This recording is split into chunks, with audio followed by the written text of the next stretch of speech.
reçu dans un podcast sur les addictions, Rose a partagé son lourd témoignage sur les siennes, dévoilant les conséquences pour son fils. Beaucoup connaissent Rose pour ses tubes, La Liste, Ciao Bella, Sombre Con. Sorti au cours des années 2000. D'autres ont peut-être découvert sa plume grâce à Kérosène, son autobiographie dans laquelle ses vieux démons sont évoqués. Car la chanteuse allait très mal pendant une très longue période et peu de gens le savaient. Sa notoriété soudaine lui a valu de sombrer dans la consommation de cocaïne alors qu'elle était en pleine tournée.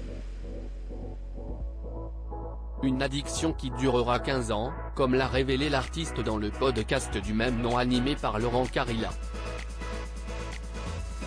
Un rôle de mère difficile à remplir à cause de ses excès maintenus prisonnière dans une spirale, voilà comment le célèbre addictologue définit le cycle addictif de Rose. Devenue maman en 2011, la jeune femme alors âgée de 33 ans, pensait en avoir fini avec la drogue dure.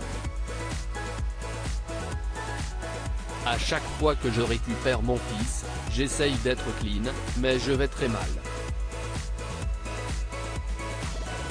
Je n'arrive plus à être maman. J'ai emmené mon fils à l'école, sans dormir, en puant la vodka. Je demande à son père de le prendre le plus souvent car je n'y arrive pas.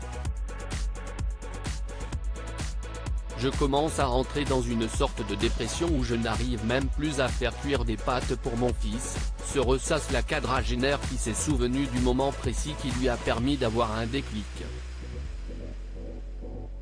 Un moment fort pour Rose face au professeur en psychiatrie et expert dans ça commence aujourd'hui, l'ex-dépendante a évoqué une terrible matinée.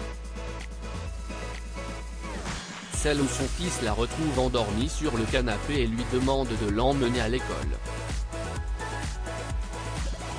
Je lui dis je vais t'amener à l'école. Sauf que là dans mon sac je mets des culottes, ma carte d'identité et je me dis ok, direction Fernand Widal, je vais leur demander de m'hospitaliser tout de suite, je me suis senti être un danger pour mon fils et pour moi-même.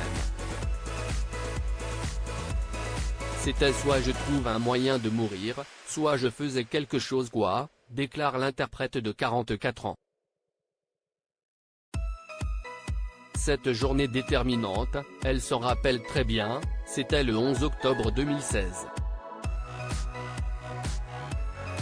Après 2 hospitalisations, Rose a retrouvé une stabilité, malgré des rechutes à l'annonce du Covid ou de son cancer, en 2021. À lire aussi j'ai saboté pas mal de choses, la chanteuse Rose évoque les lourdes conséquences de son addiction à la cocaïne sur sa carrière.